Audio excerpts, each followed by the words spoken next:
안녕하십니까. 하루의 경제 주식 마무리 경주마 이재용입니다. 오늘 하루는 어떠셨습니까? 오늘 우리 장 코스피 코스닥 살짝 오르면서 마무리가 됐습니다. 이렇게 야곰 올라주면서 두 달 만에 2,500선을 회복했는데 어쨌든 거북이 걸음으로 오른쪽 위로 올라가고 있습니다. 그렇지만 계속해서 이렇게 불안하고 그렇습니다. 이 불안감을 잠시나마 좀 해소해 보시죠. 이 세 분과 함께 말입니다. 어서 오세요. 안녕하세요. 네, 반갑습니다. 먼저 데일리 이슈 오늘 세 가지 출연왔는데요. 하나하나 보도록 하겠습니다. 테슬라 소식이에요. 25일부터 한 주가 세 주 되는 거죠? 네. 예, 이거 지점장님한테 여쭤봐야죠. 네. 테슬라 얘기니까. 예, 맞습니다. 이제 25일부터 이제 한 주를 갖고 계신 분들은 두 주를 더 받아서 네. 이제 가격은 3분의 1로 떨어진 그 가격으로 거래가 됩니다. 이게 이랬던 적이 최근에 있었죠. 2020년 그것도 8월이었습니다. 네. 정확히 이제 2년 전에 이런 일이 있었는데요. 그때 이제 8월 11일 날 발표를 했고요. 그리고 8월 31일부터 네. 이제 분할 거래가 됐는데 그 한 22일 정도 되는 기간 동안에 한 80%가 올랐어요. 예, 그거는 이제 한 네. 주가 5주가 된 거죠? 네, 맞습니다. 그때 이제 네. 5대1 주식 네. 분할을 했었습니다. 그래서 근데 재밌는 게 네. 이게 주식 분할이라는 게요. 기업 가치랑은 전혀 무관합니다. 그런데 일단 싸 보인다는 거예요. 네, 그래서 그렇죠. 그 당시는 이제 한 뭐 1,000달러대에서 2,500달러까지 올라갔는데 기억이 전혀 안 나죠. 네. 그래서 수정 주가로 말씀드리면 한 274달러에서 8월 31일 날은 장중에 한 500달러까지 수정 주가를 찍었었습니다. 그런데 재밌는 게 그날이 정점이었어요. 단기적으로. 네. 그리고 한 일주일 동안 한 30% 조정을 받습니다. 그러니까 주식 분할로 80%가 오르면 네. 이제 조정도 한 30% 받았던 그런 게 있었는데요. 그때는 시장이 사실 좋았을 때예요. 그래서 분할 뉴스가 바로 먹혔을 때인데 지금은 사실은 이제 지금이야 시장이 올라오면서 올라온 거지. 네. 이게 뭐 그 전에 알파벳이랑 아마존도 분할하고서 주가가 못 올랐었고요. 네. 사실 그 요번에 테슬라 주식 분할 그 발표는 6월 10일 날 있었습니다. 네. 근데 그 발표하고 나서요 한 며칠간 오히려 주가 빠졌었어요. 최근에 이제 물론 이제 900슬라 근처까지 와서 네. 이 발표한 이후로 한 30~40% 오르지 않았냐라고 하지만 처음에 떨어졌다가 이제 시장이 반등을 하면서 올라온 거고요. 그래서 당연히 일단 싸 보인다는 것만으로도 좋은 뉴스긴 합니다. 그리고 네. 주식 분할을 했던 과거의 여러 종목들을 보면 올랐었어요. 네. 그래서 이걸로 만약에 정말 많이 오르면 또 이번에도 8월 25일이 단기 고점일 수는 있겠습니다만 그게 아니라면 그냥 좋은 뉴스가 하나 더 있다 정도로 봐주시면 될 것 같고요. 네. 정말 테슬라에 있어서 중요한 날짜는 9월 30일 네. AI Day 2가 아닐까 생각을 하고 있습니다. 네. 지금 아마존, 알파벳 여기도 얘기를 해주셨습니다. 우리나라는 대표적으로 삼성전자 보면 되나요? 그렇죠. 그런데 삼성전자 같은 경우에는 조금 이슈가 있었었죠. 네. 왜냐하면 삼성전자가 굉장히 비쌌을 때와 그럴 경우에는 어떤 특정적인 기관이라든가 큰 손의 비중이 높았었고 네. 개인 투자자들이 그렇게 많은 이제 뭐 비중이야 똑같다고 하더라도요. 그랬었는데 이게 이제 액면 분할을 하고 나서부터는 굉장히 골고루 주식이 뿌려지게 되지 않았었습니까? 네. 근데 수급 측면에서는 이렇게 주식이 좀 흔해진다고 표현을 해야 될까요? 네. 그렇게 될 경우에는 막상 결집해서 끌어올리기가 굉장히 힘들어집니다. 그래서 실질적으로 이 삼성전자의 액면 분할 같은 경우에는 저는 주가에 도움이 됐느냐라고 본다면 좀 부정적으로 보고 있었거든요. 아, 그래요? 예, 오히려 이렇게 굉장히 많은 흩어짐에 따라서 이제 굉장히 다양한 이익에 따라서 이제 대응을 할 것 아니겠습니까? 가령 이번에 뭐 7만 원이 깨졌을 때 거의 수조 원대가 이제 몰려들게 되면서 6만 9천 원에서 7만 원의 매물벽이 완전히 또 생겨버린다든가 네. 이렇게 좀 원치 않은 수급의 좀 왜곡들이 있기 때문에 너무나 흔하게 하는 것도 저는 그렇게 긍정적이진 않을 것 같은데 이번에 300슬라가 됐지 않습니까? 300슬라는 어떨까? 일단 흔해졌다는 거에선 부정적이지만 그래도 하나 더 이슈가 있다면 이제 다우 지수라든가 이런 데 편입을 할 수가 있을 겁니다. 아마 다우도 그동안에 못 갔던 게 시가총액 방식이었었고 제일 비싼 게 아마 봐도 뭐 유나이티드 헬스크럽 뭐 이 정도 500달러짜리거든요. 네. 그러니까 그 윗자리가 못 가잖아요. 근데 아마 300슬라가 될 경우에는 당연히 다우에 들어갈 수 있을 거고 근데 이렇게 되면 제가 앞서 우려했던 그런 수급 악재들 너무 흔해지는 그런 것들은 좀 커버가 될 수 있지 않을까라고 해서 다우 편입 재료 뭐 이런 것들은 굉장히 좀 긍정적이라고 볼 수 있겠습니다. 다우에 들어간다. 근데 애플도 여러 차례 했었죠. 여러 차례 액면 분할이 있었는데 네. 사실 액분은 그때 경기 상황에 따라서 주가는 영향력이 좀 있는 것 같아요. 네. 최근처럼 뭐 실적을 좀 봐야겠는데 실적의 턴어라운드 기대와 함께 액분이 있다면 향후 주가에 대한 기대감이 어느 정도 모여올 가능성이 높고 하지만 경기가 안 좋은 상황에서 액분을 한다면 그 효과가 생각보다는 반감될 개연성도 있어서 일단은 경기 상황이 더 중요하다라고 할 수 있겠습니다. 근데 버핏은 왜 안 해요? 그렇게 일부러 비싸게 귀족주로 그냥 남겨놓으려고 그러는 거예요? 글쎄요, 제가 주주총회 때 몇 번 이제 물어보려고 시도는 했었는데 네. 아직 뭐 제 의견이 거기까지는 가지 않았고요.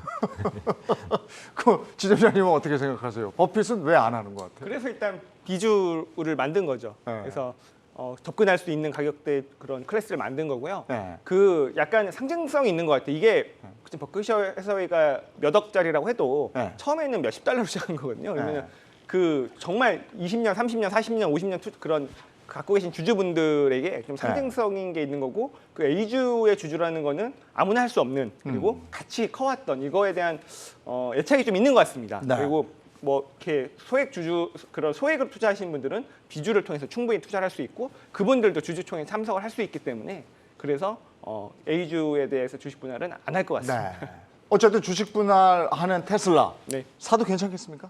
저는 뭐 테슬라는 언제나 괜찮다고 생각을 하고 있기 때문에 네, 늘 한경 같은 얘기. 이번에 보면 또 주주총회에서 앨런 머스크 한 얘기 네. 중에 일단 예전부터 주장을 해왔지만 일단 그 이제 생산량을 2천만 대까지 늘리겠다. 네. 왜냐하면 지금 만드는 공장은 그 공장 하나당 200만 대까지 늘릴 수 있는 그거를 이미 계획을 하고 만들고 있거든요. 네. 그거를 이제 10개에서 12개 그리고 짓는다고 얘기를 했고요. 그리고 FSD가 이제 지금 베타로 테스터들만 쓰고 있는데 도심 자율주행은요. 근데 이거를 북미는 연말에 다 오픈을 한다고 했죠. 구매자들에게. 근데 이런 얘기를 했어요. 지금 비보호 좌회전을 한 90%까지 완성을 했다.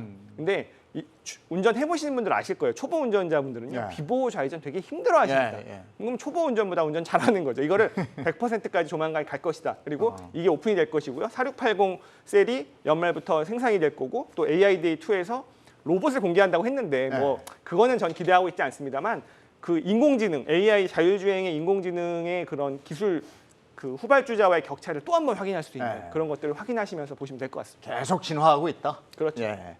자, 이번에 두 번째 이슈로 가겠습니다. 골드만삭스가 원자재 가격 슈퍼사이클이 올 거다 이렇게 얘기를 했는데 지금 원자재 가격이 조금 다운이 됐습니다만은 이 정도 가격에서 계속 간다 또는 이거보다 조금 오른 채로 간다 뭐 이런 전망인 겁니까?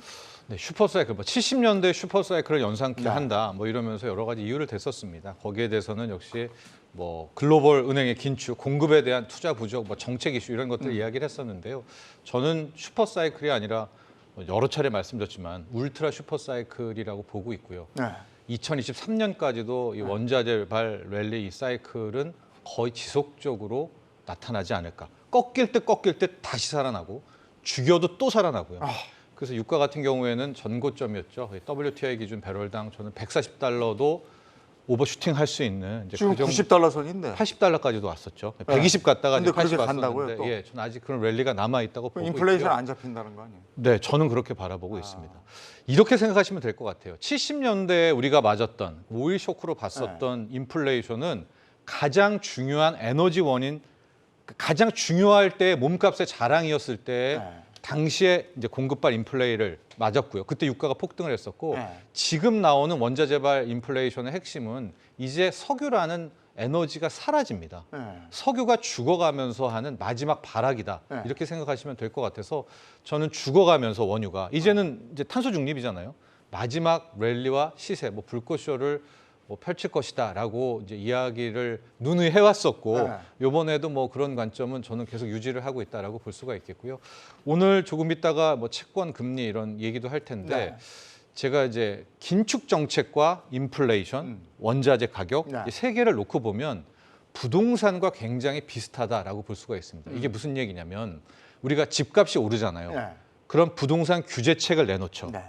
우리는 부동산 규제책이 집값을 꺾을 수 있을 거라고 생각하지만 그렇지 않죠. 더 오릅니다. 예. 더 센 규제책이 나오죠.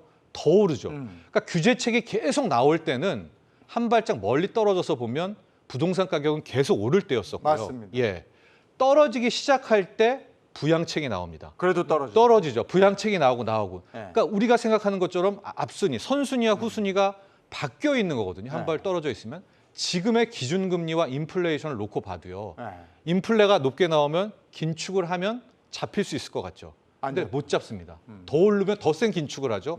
못 잡습니다. 이 랠리가 정말 맥시멈 측면까지 갈 때까지는 아, 긴축과 인플레이션은 계속 가거든요. 저는 그렇기 때문에 긴축도 계속되고 인플레도 계속되고 인플레의 핵심이라고 할 수 있는 원자재 가격 랠리도 같이 간다. 그 정점이 어딘지는 모르겠으나 아, 일단은 우리가 어떻게 할 수 있느냐. 계속해서 금리를 올린다라는 하는 것은 역설적으로 보면 인플레가 나오고 있다라는 걸로 네. 생각을 하면 된다라는 좀 어려운 얘기일 수도 있지만은요. 아니, 한번 어려운 잘 얘기가- 생각해 보죠. 선순위와 후순위를 맞춰 보시면 그 차이를 알 수 있을 것 같아요. 어려운 얘기라기보다는 무서운 얘기거든요. 네.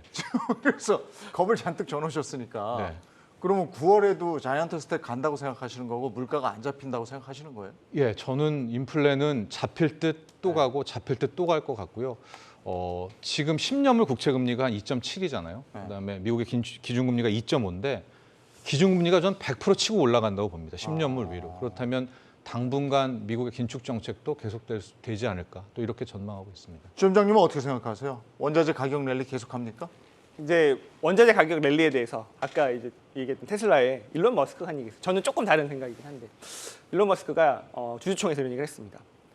그 일론 머스크는 그런 이제 광물, 2차 전지 들어간 광물부터 해서 이제 자동차 부품에 들어가는 원자재를 직접 대량 구매하는 구매자 입장이잖아요. 네. 구매자 입장에서 얘기를 해보면 내가 봤을 때 인플레이션은 피크 아웃을 한 것 같다. 그리고 좀 안정화될 것 같다. 이런 얘기를 했어요. 머스크가. 그래서, 네, 실질적으로 지금 보면 원자재 가격이 좀 고점에서는 많이 내려와 있는 상황이죠. 이제 네. 여기서 더 떨어질 거냐 아니면 우리 평론가님 말씀처럼 다시 올라갈 거냐인데 저는 약간 조금 다른 생각입니다. 왜냐면은 그 수요가 비싼 거는 좀 안 쓴다. 대안이 자꾸 생기고 있다. 그러니까 경기가 안 좋아지면 좀 안 쓰겠죠. 지금 대표적인 게 미국의 개솔린 그 휘발유 수요가 드라이빙 시즌인데 상당히 계속 더 낮게 나왔어요. 이번에 발표된 걸 미국의 이제 에너지 정보청에서 발표를 매주 하거든요. 네. 그런 것들을 보면 저는 안정화 좀 가능성이 좀 있지 않나라고 보고는 있습니다. 야, 이걸 뭐 두 분을 가위바위보로 시킬 수도 없고. 위원님 어떻게 생각하세요? 두 분이 말씀하신 게 다 조금씩 영향을 미치는 것 같습니다. 예. 근데 결론적으로 이제 혼재되어 있는 것이고요. 좀 시계를 넓혀 볼까요? 그러니까 요즘에 신냉정 시대, 그러니까 판의 변화, 세계화의 종언, 블록화 경제 재림 뭐 이런 적이 얘기가 있죠. 그러니까 과거에 보면 원자재를 수입하는 국가와 수출하는 국가가 유기적으로 잘 원활하게 액션이 취해졌었는데 최근 우크라이나 사태 이후에 그런 부분들이 균열이 나고 있다는 거. 네. 그렇다면 원활하지 않다라는 게 결국 공급적 차질 가능성이 높다. 이거는 원자재 가격의 상승 요인입니다. 하지만 말씀 주셨던 것처럼 경기가 안 좋죠. 네. 그러니까 최근에 모든 답은 시장이 알고 있는 것처럼 최근 달러원, 그러니까 최근 국제유가가 배럴당 120달러에서 80달러 후반, 아니 90달러까지 내려온 이 가운데 가장 트리거는 경기 침체에 대한 우려입니다. 즉 수요가 없다라는 것이죠. 즉 이 두 가지 부분이 혼재될 것 같고요.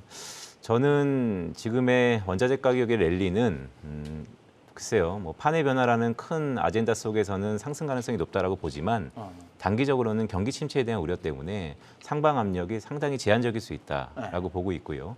다만 변수가 있다라는 것은 여전히 공급적인 측면이고 또한 이전과 달리 우리가 한번 주목해야 될 것은 유동성이라는 것을 생각을 한번 해봐야 될 것 같습니다. 모든 자산의 트리거는 유동성인 것이죠. 하지만 코로나 이후에 기하급수적으로 늘었던 유동성이 점차 줄어들고 있습니다. 따라서 줄어들고 있다는 것은 자산 가격 전반적으로 상승 압력이 줄어들고 있다는 것으로 해석할 수 있기 때문에 저는 단기적으로는 원자재 가격이 조금 내려갈 수 있다, 하방 압력이 있을 수 있다라고 보면서도 우리가 피크아웃이라 그러면 어디까지 내려갈 수 있을까? 그 하단은 생각보다는 좀 견고해질 수 있다라는 생각도 동시에 갖고 있습니다. 그러니까 하이와 로우가 혼재되는 상황이다. 단기적으로 봤을 때는 뭐 어느 정도 조정이 될 수 있지만 네. 또 좀 더 오래 놓고 본다면 올라가지 않겠느냐 이런 얘기신 것 같아요. 네네. 예. 자, 다음은 채권 얘기 한번 해보겠습니다. 채권 시장으로 사람들이 많이 몰리고 주점장님 요즘에 채권 불티나게 팔립니까? 네, 그렇습니다. 왜 그러냐면 정말 오랜만에 보는 금리를 보고 계신 거죠. 네. 그래서 사실 그 여유 자금들이 있으신 분들이 많이 있는데 맨날 그 1%막 저금리, 막 제로금리 보다가 그 우량 회사채에서 좀 만기가 길면 4%대까지 금리를 보고 계신 거죠. 네. 그런 상황에서 당연히 채권이 굉장히 많이 팔리고 있습니다. 그래서 물론 이제 기관 투자자들의 시장은 또 따로 있겠지만 개인 투자자들 시장에서 채권이 정말 불티나게 팔리는 건 제가 현장에서 몸소 겪고 있고요. 그래서 당연히 그런 안전자산으로의 자산 배분을 하시는 부분에 대한 네. 채권 매입은 저는 맞다고 보고 있어요. 금리는 또 결국에는 장기물은 더 떨어질 수도 있다고 생각을 하기 때문에. 그런데 약간 이제 주식이 두려워서 채권으로 도망가시는 거는 네. 약간 그거는 기회비용에서는 또 생각을 해보실 필요가 있다. 그래서 채권은 금리가 좋고 일정 부분 안전자산에 대한 포지션을 갖고 계시는 상황에서 당연히 해야 되는 게 맞고요. 근데 그거를 과도하게 주식을 팔아서 채권을 사야지 이런 거에 대해서는 좀 고민을 개인 투자자시라면 좀 해보실 필요가 있을 것 같습니다. 근데요, 제가 주식을 사서 본전을 한 3년 만에 찾은 것도 있거든요. 네네. 근데 채권 4%짜리를 사서 네. 3년을 하면 4, 30이 12%예요. 네네.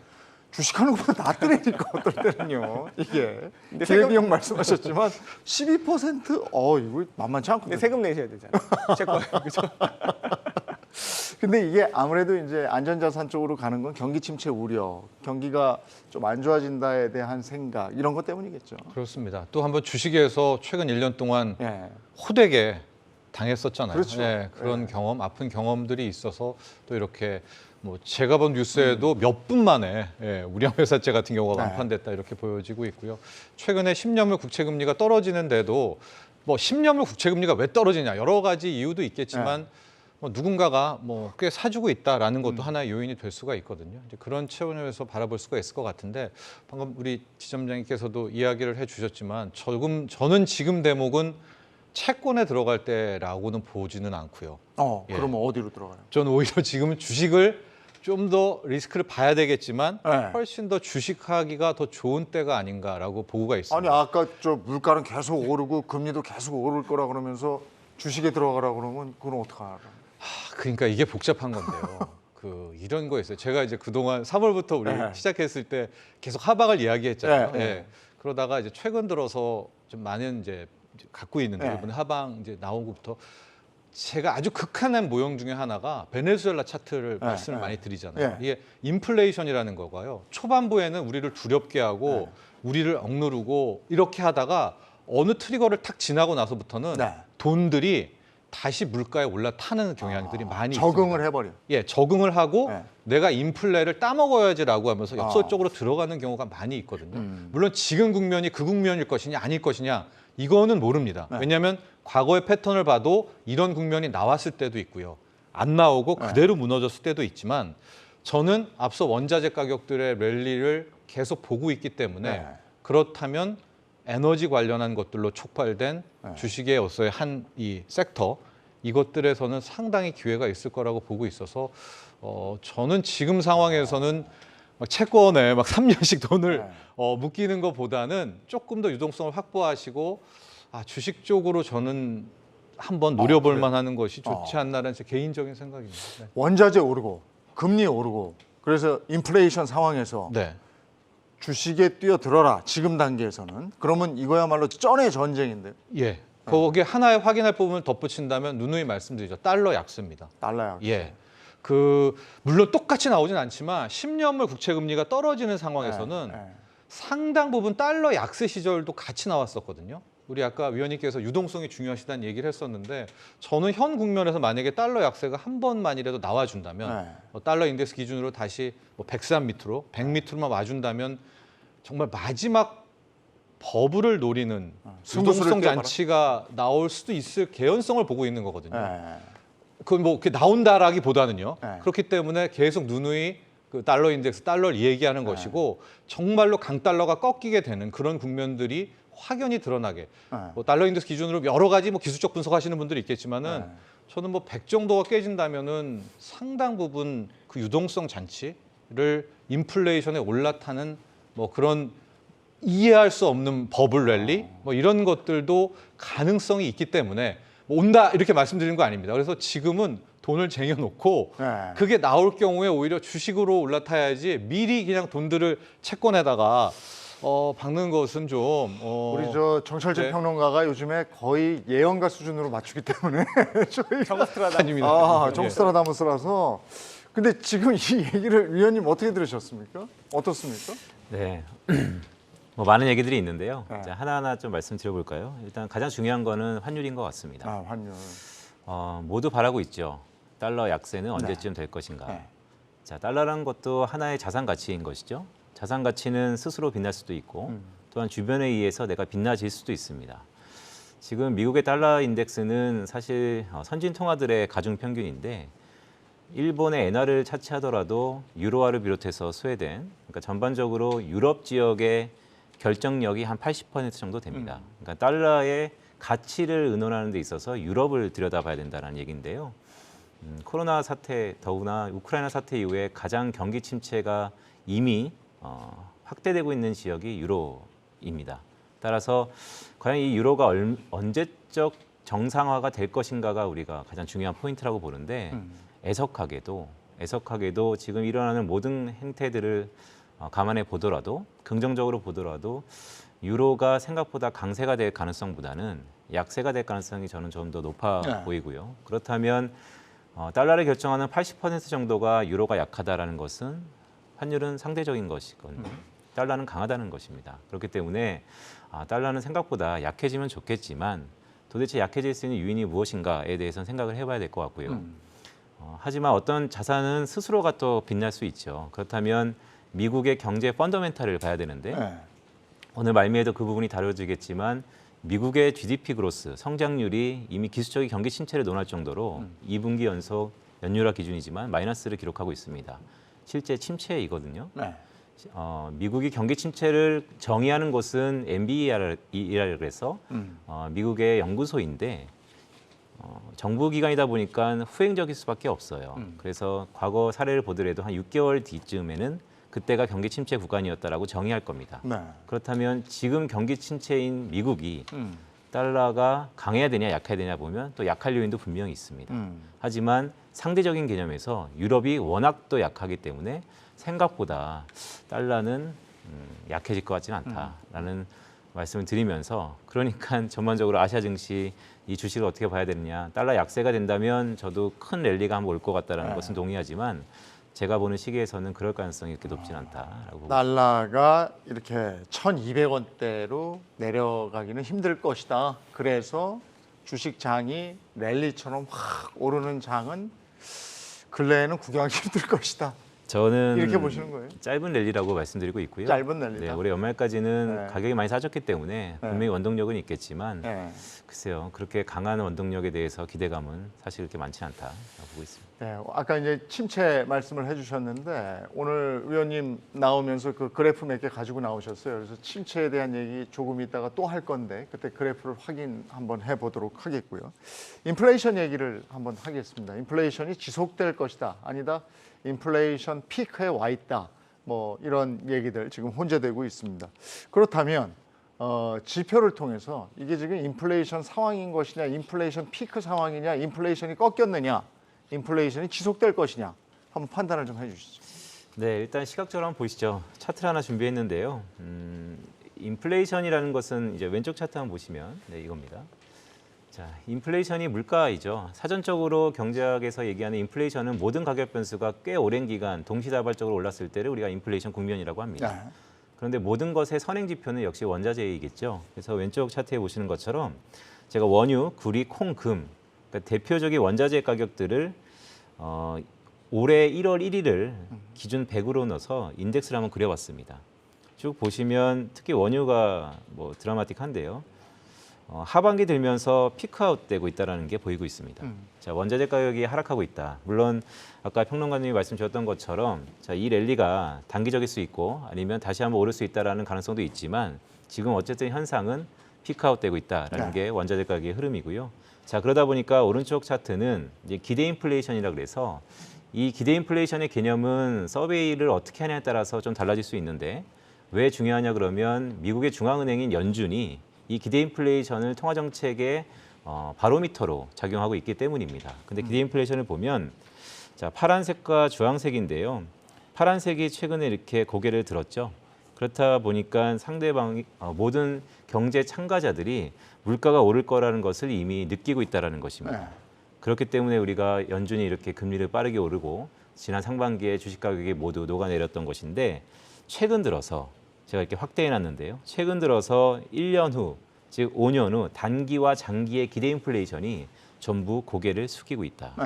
자, 그렇다면 인플레이션의 가장 앞에 있는 원자재 가격이 피크아웃 보이고 있고, 그것을 모두 감안한 경제 참여자들의 기대하는 인플레이션 수준도 일단은 고점을 찍고 내려오고 있다라는 게 최근에 인플레이션의 피크아웃에 대한 기대. 네. 그렇기 때문에 지난 7월 달부터 우리 주식시장의 가장 위험 선호, 반등의 어느 정도 트리거다라고 저는 보고 있는 것이죠. 그러니까 인플레이션 피크아웃 신호가 지금 그래프상으로도 보였고, 그걸 시장 참여자들이 느꼈기 때문에 지금 어느 정도의 랠리가 이루어지고 있는 상황입니다. 이걸 보고 이제 어떤 분은 안도 랠리다 이렇게 얘기를 하고, 어떤 분들은 아직까지 안도를 하기에는 시기상조다. 한번 훅 하고 땅 꺼짐이 있을 수 있다 이런 얘기를 합니다. 여기에 대해서 정철진 평론가는 어떻게 생각하십니까? 만약에 인플레가 저렇게 꺾이면 안도 랠리죠. 네. 저렇게 꺾이면 아마 지금 장단기 금리 역전 나고 10년물 떨어지는 거 보면 이대로 주식시장도 같이 무너질 겁니다. 예. 그러나 저는 계속해서 말씀드리지만 인플레가 여기서 꺾이는 척 하다가 또 갈 거라고 보고 있고요. 주식이라는 게 묘해서 어느 정도 인플레를 막고 긴축을 막게 될 때는 마치 패배한 듯 하지만 좀 더 가서 인플레가 더 세게 나오고 긴축을 더 세게 할 경우에는 내 손에 들고 있는 돈보다는 내가 저기 있는 금이나 은을 사는 게 낫겠네. 내 이 돈보다는 뭐 진짜 전기회사 주식 사는 게 낫겠네라는 생각을 갖게 되고요. 그때부터 스타트를 하는 이제 그게 무서운 거거든요. 그래서 저도 뭐 제가 예언가나 뭐 무릎팍도사가 아니기 때문에 정말 인플레이션이 여기서 잡힌다면은 주식도 하면 안 됩니다. 오히려 주식에서는 안도랠리는 버전 거의 다 왔습니다. 지금 10%, 12%가 다 왔고요. 그러니까 인플레가 완화돼서 금리 인상을 못할 거야. 뭐 이런 걸로 나오는 요 상승은 저는 여기에 가짜라고 보기 때문에 만약에 그렇게 된다면 이건 진짜 우리가 빼먹은 거 다 빼먹었다라고 볼 수가 있을 것 같습니다. 오히려 예. 상승 여건이 다 한 거다. 네. 만약에 이렇다면. 예. 그러나 물론 이제 내일 밤에 발표하는 이제 8월 10일에 발표하는 7월의 소비자 물가 상승률은 전에 9.1보다는 지금 예상치도 많이 떨어져 있고요. 8.8, 뭐 8.6. 예. 그리고 이제 뭐 다음 9월 때까지는 이제 인플레 잡혔네 뭐 이렇게 나오고 있지만은요. 저는 그러다가 9월, 10월 어느샌가 다시 뒤통수를 맞을 수 있다고 보고 있고요. 인플레이션이라는 것이. 인플레이션이 산불의 불씨처럼 이렇게 쉽게 끝나지 않습니다. 이게 40년에 온 인플레를 지금 한 달 만에 때려잡는다고요? 그런 상황이기 때문에 이게 만에 하나 꺾인다? 그럼 주식시장의 상승도 이 안도랠리로 끝이다. 이렇게 생각하는 것이 저는 맞다고 봅니다. 근데 저는 지금 갑자기 무슨 생각이 들었냐면, 지난번에 분명히 장마 왔다 갔어요. 근데 어제 비 오는 거 보세요. 어제 정말 살벌하게 비가 왔거든요. 지금 그런 생각이 확 떠올라서 순간 또 겁났습니다. 근데 어쨌든 안도 랠리라고 생각한다면 안도 랠리의 필요 충분 조건이라는 것도 있습니까? 뭘 보고 안도 랠리라고 얘기를 하는 겁니까? 지금 그 7월에 FOMC 이후로 시장을 들어 올리는 가장 한 가지만 꼽으라면 파월 피봇이에요. 파월이 금리 인상 속도를 조절할 수 있다. 그러면서 최근의 시장을 보면 저는 이제 사실 안도 랠리라고 생각을 하는데 성장주들이 좋습니다. 하다못해 처음에는 빅테크 테슬라만 오르다가 최근의 시장을 보면 돈을 못 버는 우리가 끝났다고 생각했던 성장주들도 오르더니 최근에는 밈스탁들까지 다시 오르고 있어요. 그게 다시 약간 성장주가 오르는 게 저는 안도렐리라고 보는데, 그 필요한 가장 중요한 조건은 물가가 떨어지는 거죠. 그래서 그렇기 때문에 물가가 떨어지면, 인플레이션이 완화가 되면 금리 인상의 속도 조절을 할 것이고, 그래서 최근에 좀 흔들렸던 게 고용이 너무 잘 나오니까 다시 자이언트 스텝 할 거야 하면서 흔들흔들했지만 시장이 다시 또 강세를 보이는 거 보면, 저는 그래서 안도렐리라고 보는데요. 약간 그 물가가 이제 떨어질 수 있다고 보는 저의 생각이 뭐냐면, 마지막 남은 게 지금 유가는 좀 빠지고 있고 마지막 남은 게 저는 렌트비라고 생각을 해요. 주거비. 왜냐하면 CPI가 발표되는데 왜 아직도 8.7이냐? 유가가 떨어졌는데도 가장 큰 포지션을 헤드라인에서는 30% 이상, 코어에서는 40% 정도를 차지하는 게 렌트비, 주거비입니다. 주거비인데 집값이 아니고 임대료거든요. 근데 자가를 갖고 있는 분도 약간 동일한 지역의 동일 스펙의 임대로 들어갔을 때 비용을 올라가는 걸 보기 때문에 임대료가 중요한 건데, 미국의 집값은 아직도 좀 탄탄하긴 해요. 근데 떨어질 만한 요인들이 보이고 있다. 이게 일단 거래가 급감을 하고 있고요. 아마 우리 위원님도 그런 차트를 하나 준비해 주신 게 있는데, 거기다가 호가를 떨어뜨리는 매도자들이 굉장히 많이 늘어나고 있습니다. 네. 평소에 한 2에서 4%대였는데 7.5%까지 늘어나면서 거래가 줄어드는데 호가를 떨어뜨린다는 거 집값이 떨어질 수 있다는 신호잖아요. 근데 금매물이죠, 뭐. 그게. 예. 금매가 나오고 있는 거죠. 근데 집값이 떨어진다고 해서 렌트비가 바로 떨어지진 않습니다. 네. 그렇잖아요. 한 6개월에서 1년 정도 후행하거든요. 그러면 하지만 집값이 떨어지면 아 주거비가 떨어지겠구나. 그러면 CPI 구성 항목의 제일 큰 부분이 상승세가 둔화되겠구나를 보면 네. 빠르게 예상을 해서 더 시장이 반응을 할 수 있고 그래서 저는 안도렐리고 좀 성장주가 예. 앞으로 좋지 않을까 보고 있습니다. 알겠습니다. 이제 9월에 FOMC 회의가 있고 그 전까지는 뭐 다른 게 없어요, 그죠? 그래서 우리가 가장 그 중요하게 보는 지표가 이제 조금 있으면 발표가 될 7월 소비자 물가 지수인데 CPI. 그거는 어떻게 보십니까? 일단 데이터를 한번 보시죠. 내일 우리 시각으로 9시 30분 밤에 발표되고요. 일단 왼쪽 차트는 지금까지의 미국의 소비자 물가, 흔히 CPI라고 하는 소비자 물가 상승률의 라인 그래프는 전년 대비 증가율이고요. 현재 9.1%를 기록했던 거고요. 이 막대 그래프는 전월 대비 증가율입니다. 전월 대비 1.3%를 기록했던 게 지난 6월입니다. 네. 복귀해 보면 사실 6월 CPI 전에 기대감이 있었어요. 피크아웃에 대한 기대감. 그러다가 화들짝 놀란 것이죠. 예. 이렇게 전문가들의 전망이 틀린 적도 참 이례적입니다. 그런데 이번에 오른쪽 차트에 보시면 이게 이제 CPI를 구성하는 바스켓의 모형들을 갖고 전월 대비 증가율을 차용해서 전년 동월 대비 증가율을 우리가 산수, 계산할 수 있는 것이거든요. 가로측은 전월 대비 0.1, 0.2, 0.3, 0.4, 0.5, 0.6% 증가했을 경우에 과연 1년 전에 비해서 전년 동월 대비 몇 %나 증가할까를 수치로 보는 겁니다. 네. 지금 시장은 이 0.2% 전월 대비 증가해서 약 한 8.8% 증가할 거다라고 컨센서스가 모아져 있습니다. 네. 이 0.2%보다 조금이라도 높게 나오면 네. 시장은 부정적으로 반응할 것 같고요. 네. 이 0.4%를 넘어버리면 네. 지난 6월 달이 9.1로 높았잖아요. 네. 이번에 0.4에서 0.5 이 사이가 나오면 네.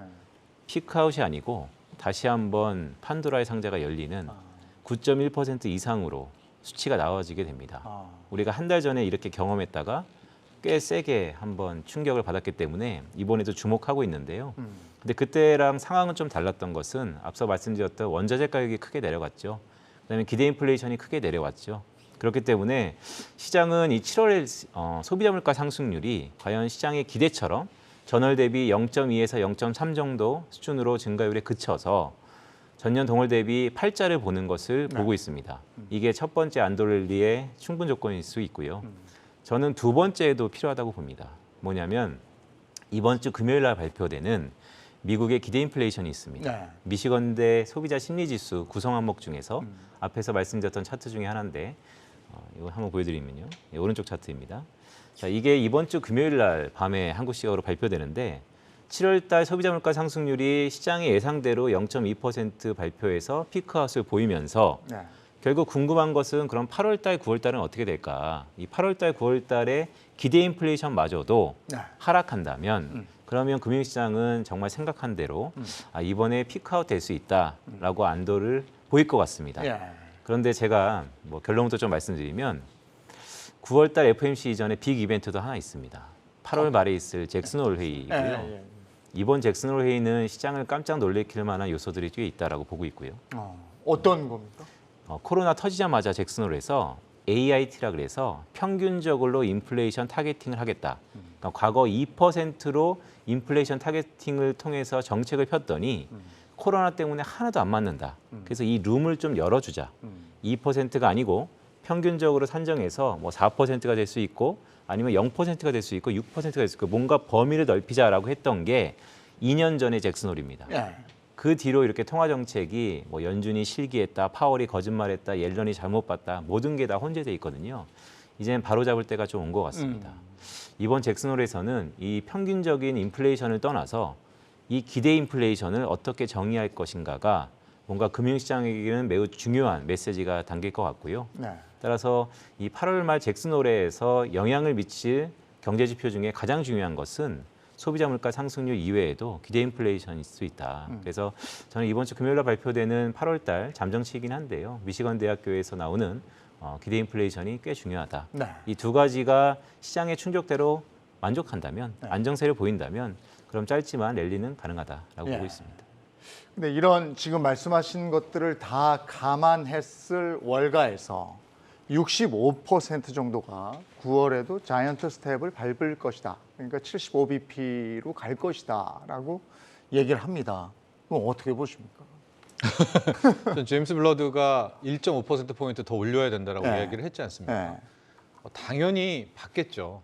요번에 나온, 그러니까 뭐 발표하기 전에 이건 레깅 후행 지표이기 때문에 네. 내용도 알고 어느 정도 감안을 하고 있음에도 불구하고 그렇게 강력한 매파적 발언을 했다는 것 자체도 제가 앞서 말씀드렸듯이 인플레라는 게 이게 한 번 타오르면 네. 정말 꺾기가 어렵습니다. 예. 저도 과거에 기자 생활 때부터 해서 쭉 봐오면 네. 이게 잡힐 듯 안 잡히고요. 잡는 가장 좋은 방법은 완전히 길을 꺾어버리는 게 아. 가장 좋거든요. 그러니까 실질적으로 0.5%포인트를 올려서 3번 연속 자이언트를 밟는 것이 물가를 잡는 거에 좋다라는 것이 아마 제가 연준 위원이라도 0.75로 예. 하는 것이 저는 맞다라고 봐서 지금 나오는 연준 위원들의 발언들은 저는 뭐 그냥 할 만한 발언들을 했다라고 보고 있고요. 지금 안도렐리 얘기가 많이 나오는데 2270에서 지금 2500까지 왔잖아요. 네. 지금 요거는 이미 거의 안도렐리 끝에 다 온 거거든요. 네. 안도렐리로 저는 갈 수 있는 거는 2540? 뭐 요 정도? 네. 예, 2600도 안도렐리로는 저는 오히려 가기는 버겁다라고 보고요. 여기에서 2270부터 더 치솟는 뭔가를 바라려면 네. 저는 그 원동력은 만에 하나 인플레 강펀치를 맞고 긴축의 강펀치를 맞고 밀릴지언정 며칠은 실은 거기서 다시 원점으로 또 돌아오지만 달러 약세라는 유동성으로 그때 치는 그거밖에는 현재로서는 주가를 오를 수 있는 여력은 없다고 보고요. 여기서 만약에 꺾이고 기대 인플레도 꺾이고 10년물 저렇게 떨어지면은 그리고 이대로 인플레가 잡혀버리면 전 주식시장은 더 나쁘다고 봅니다. 정철 평론가는 한번 세게 맞은 다음에 밑으로 갔다가 올라가는데 전제 조건은 달러가 지금같이 1,300원대가 아닌 네. 1,200원대 정도까지 내려왔을 그렇습니다. 때 이 예. 모든 것이 이루어져서 어느 정도까지 올라간다는 거예요? 뭐 그것까지 제가 여기서 말씀드리긴 그렇지만 기준선은 달러 인덱스도 저는 뭐 100 꺾이는 걸 일단 보게 된다면 그건 뭐 그럼 간다. 뭐 유로, 엔화 여러 가지 사정들이 있겠지만 네. 실질적으로 지금 108 간 것도 우리가 예측지 못했던 그런 네. 지수대였었거든요. 그래서 전 한번 지켜보시자. 네. 예, 괜히 또 여기서 하지 말고 지켜보시고 판단해도 먹을 놈은 많다 이렇게 보고 있습니다. 그러니까 9월에 FOMC가 그냥 어설프게 또 0.5 뭐 이렇게 하지 말고 그냥 아예 자이언트 스텝 한 번 더 밟고 세게 가자 뭐 이런 얘기인 것이죠 지금. 네, 하고 밟았다는 얘기는 네. 인플레도 계속됐다는 뜻이겠죠. 근데 그때 0.5로 가게 될 거다라는 분들도 있는 거잖아요 지금. 처음에 그 7월 FOMC 이후에 가장 높은 확률은 0.5%였고 네. 왜냐하면 네. 파월이 긴축의 속도 조절을 할 수 있다는 네. 얘기를 하면서 그렇게 된 건데 고용지표 발표되면서 경기가 너무 좋으니까 네. 0.75로 예상이 확 바뀌었어요. 근데 약간 이건 생각해 보실 필요가 있습니다. 고용이 좋다, 경기가 아직 좋다는 거죠. 고용이 좋으니까 무조건 금리를 많이 올려야 되는 건 아니에요. 많이 올려도 되는 여건이 되는 거죠. 네. 근데 저는 이렇게 감히 좀 예상을 하자면 지금 연준 위원들은 자이언트 스텝의 매파적 발언을 하는 게 맞습니다.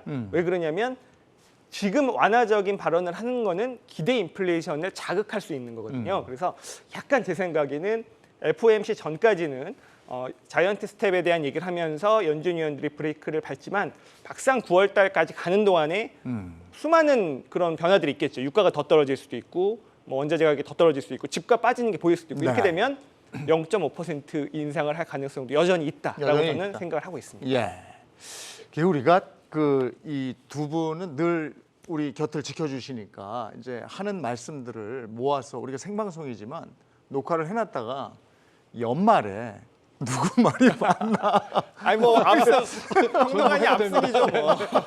지금까지 압승이죠 뭐. 평론가님. 이번에는 저 아까 얘기했던 경기 침체에 대한 우려 부분이요. 그 얘기를 한번 해봤으면 좋겠어요. 역시 좀 이렇게 표를 가지고 오신 것 같은데. 네. 일단 뭐 표 한번 보시죠. 네. 경기 침체를 우리가 왜 봐야 되냐면 경기 침체로 인해서 가장 큰 화두는 미국의 중앙은행의 연준이 뭔가 변화를 꾀하지 않을까라는 네. 것에 답을 알고 싶어 우리가 경기 침체를 보는 것인데요. 그런 의미에서 보면 이 차트는 미국의 장단기 금리 차입니다. 장기 금리 10년물과 단기 금리 2년물의 차이인데요.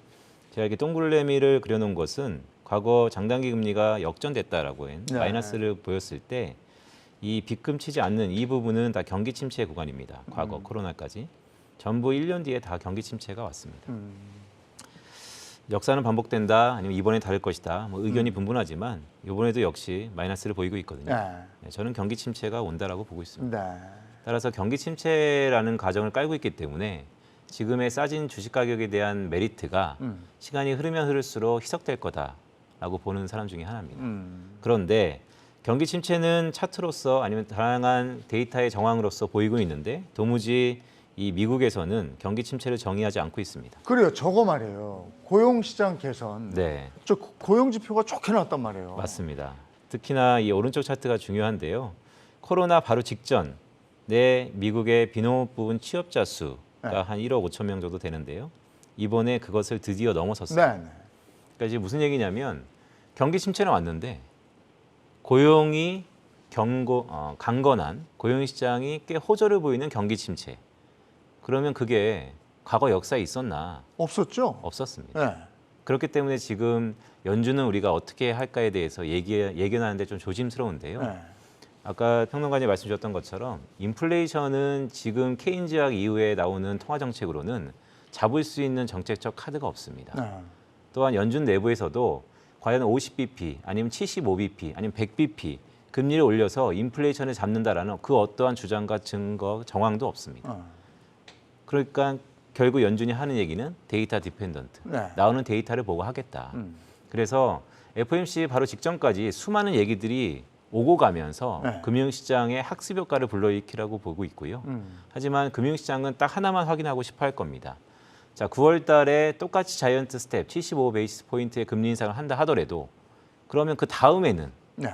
50bp 하겠지. 아니 그 다음에는 좀 속도를 늦추겠지. 이것에 방점을 찍을 것 같고요. 다만 채권 시장이나 다른 보수적인 사람들은 어쨌든 경기 침체임에도 불구하고 금리를 올리고 있지 않는가. 경기 침체인데 금리를 올린다는 것은 네. 더 큰 경기 침체를 우리가 일으킬 수 있다. 이런 것들이 혼재될 것 같습니다. 지금은 채권 시장과 주식 시장이 따로 노는 동상이몽 시간이 나타날 것 같고요. 그래서 주식 시장은 계속해서 긍정적인 부분을 볼 것 같은데 이제 결론적으로 봤을 때 자 그럼 누가 맞을 것인가? 아까도 연말에 이런 얘기 재미삼아 말씀 주셨지만 둘 다 틀릴 것 같습니다. 아. 균형점을 찾기 위해서는 좀 과했던 부분은 주춤할 것 같고요. 너무 움츠러졌던 부분들은 다시 정상으로 될 것 같아서 저는 연말에는 주식시장은 지금보다 많이 괜찮을 거다라는 기대감이 조금 경감될 것 같고 채권 시장처럼 경기 침체니까 큰일 났다라는 것도 조금 풀릴 것 같아서 우리가 생각하는 것처럼 딱 주식이냐 채권이냐 이런 이분법적인 게 아니고 어느 중간점으로 좀 수렴하지 않을까 이렇게 보고 있습니다. 연말에도 산타랠리는 없다고 보시는 거예요? 산타랠리는 글쎄요. 그거는 미국의 경기 침체를 언제 정의하냐에 따라 좀 다를 수 있는데 이번 겨울에는 산타랠리에 대한 기대감이 있은 반면에 지구 반대편에서는 윈터 이즈 커밍이죠. 이번 겨울은 유럽에서는 그 어떠한 겨울보다도 혹독할 수 있다라는 것이 또 다른 우려감이기 때문에 네. 주식시장은 산타랠리로 긍정적으로 보겠지만 다음 날 다시 한번 혹한기의 유럽을 반영하면서 좀 부진할 수도 있다라는 말씀을 드립니다. 침체 얘기 이어가면서 침체를 논할 때 우리가 보는 여러 가지 것들이 네. 있잖아요. 그것도 한번 좀 소개를 해주시죠. 네, 사실 저같이 경제학자들은 이런 것들을 다 세실히 보는데 이렇게 어긋난 적이 별로 없었기 때문에 과거에 그냥 네. 금융시장에서 경기 침체는 뭔데? 라고 하면 그냥 큰 GDP, 한 국가의 경제 성장률이 한 6개월 정도 마이너스를 보이면 경기 침체지라고 네. 정의를 했었습니다. 그런데 아까 말씀드렸던 것처럼 NBER이라는 미국의 경제연구소에서 경기 침체를 정의하는데요. 이 왼쪽 차트에 보시는 GDP 성장률 외에도 한 6가지 지표를 두루 살피면서 경기 침체를 봅니다. 실질 소비, 아니면 소득, 고용 지표, 그다음에 소매 판매, 산업 생산. 네. 근데 보시면 미국은 구조적으로 GDP에서 약 한 68%가 소비 경제이기 때문에 이 경기 침체를 논하는 데 있어서도 소비를 좀 많이 보긴 합니다. 네. 더구나 소비는 또 소득의 함수고 소득은 또 고용의 함수이기 때문에 대부분 소비 지표를 본다라고 보시면 됩니다. 자, 제가 정리를 하나 해왔습니다. 이것만 보시면 될 것 같은데. 네. 자, 1980년대 이후에 경기 침체 평균 기간에 경기 GDP 성장률은 마이너스 1.4%를 기록했었습니다. 이번에 역시 마이너스 0.9%. 그러다 보니까 경기 침체 요건이 충족이 됐죠. 근데 그 외에도 실질 개인 소비, 실질 소득, 실업률, 소매 판매, 산업 생산 이 모든 것들이 아직은 과거 경기 침체 기간에 비해서 좋은 것 같습니다. 특히 실업률을 보시면 과거 경기 침체다라고 보면 실업률이 대부분 6에서 7% 정도 수준이었는데 지금은 완전 고용 수준의 거의 끝자락, 네. 3.5%. 근데 저는 여기서 경종을 울리고 싶은 게 이 실질 소매 판매 보시죠. 드디어 실질 소매 판매가 마이너스를 보이기 시작했습니다. 예. 그렇기 때문에 저는 미국의 MBER에서 조만간 경기 침체를 선언할 거다. 하지만 그것이 지금 금융시장은 모든 것을 선반영한다는 입장에서 지금 경기 침체를 아마도 한 6개월 뒤에 그때가 경기 침체였다라고 선언할 가능성이 있다.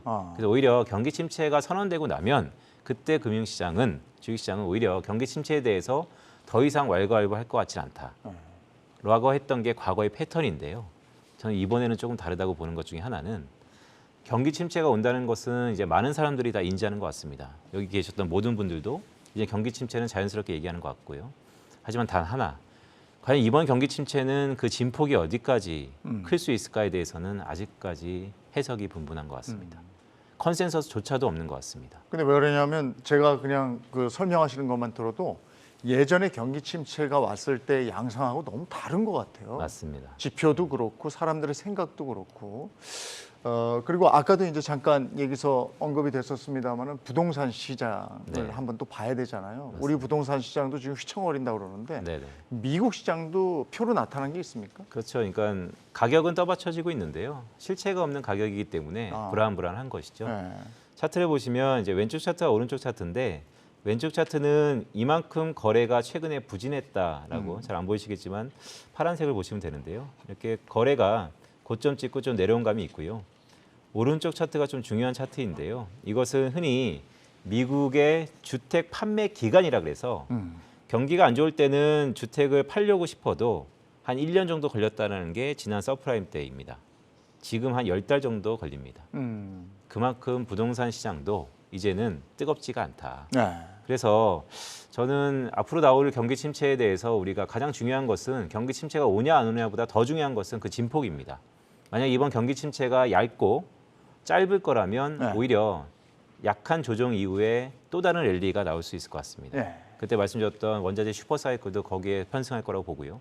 하지만 이번 경기 침체가 생각보다 훨씬 더 깊을 수 있다라고 한다면 리셋 가능성도 있어 보입니다. 네. 그래서 저는 결론적으로 말씀드리고 싶은 것은 자, 싸진 것에 장사 없다. 지금 가격 변수는 많이 싸졌기 때문에 어느 정도 상승에 대한 원점에 대한 모멘텀이 있는 것은 당연하다.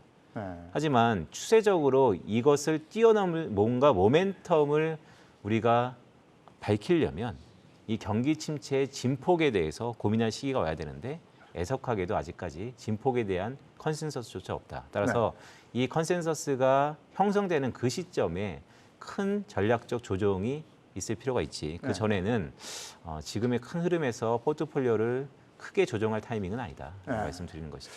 근데 그동안에 이제 취재 경험도 있고 현장 경험도 있으시니까 부동산 이게 주식이 먼저 선 반영되잖아요. 그래서 부동산하고 주식은 어떤 영향을 미치게 됩니까? 그러니까 우리나라는 좀 특수성이 있죠. 우리나라는 바닥을 치는 기준으로 보면 주식이 먼저 바닥을 치고요. 네. 부동산은 한 1년 반에서 2년 늦게 바닥을 칩니다. 뭐 그건 왜 그러느냐? 여러분 뭐 전문가들과 얘기를 해보면 우리는 집에 대한 애착 뭐 이런 것들이 있어서 가령 뭐 주식 바닥이 2008년 말 2009년에 나왔다고 치면요. 우리 직전 세계 금융위기.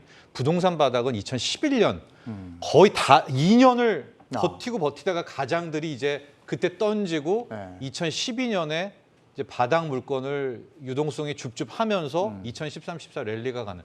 근데 미국 같은 경우에는 주식 부동산의 바닥이 거의 아마 동일하게 나오는 걸로 봐서 그건 이제 우리의 특수성, 우리가 집에 대한 사랑 뭐 그런 것들이 있지 않느냐 이렇게 바라보고 있고요.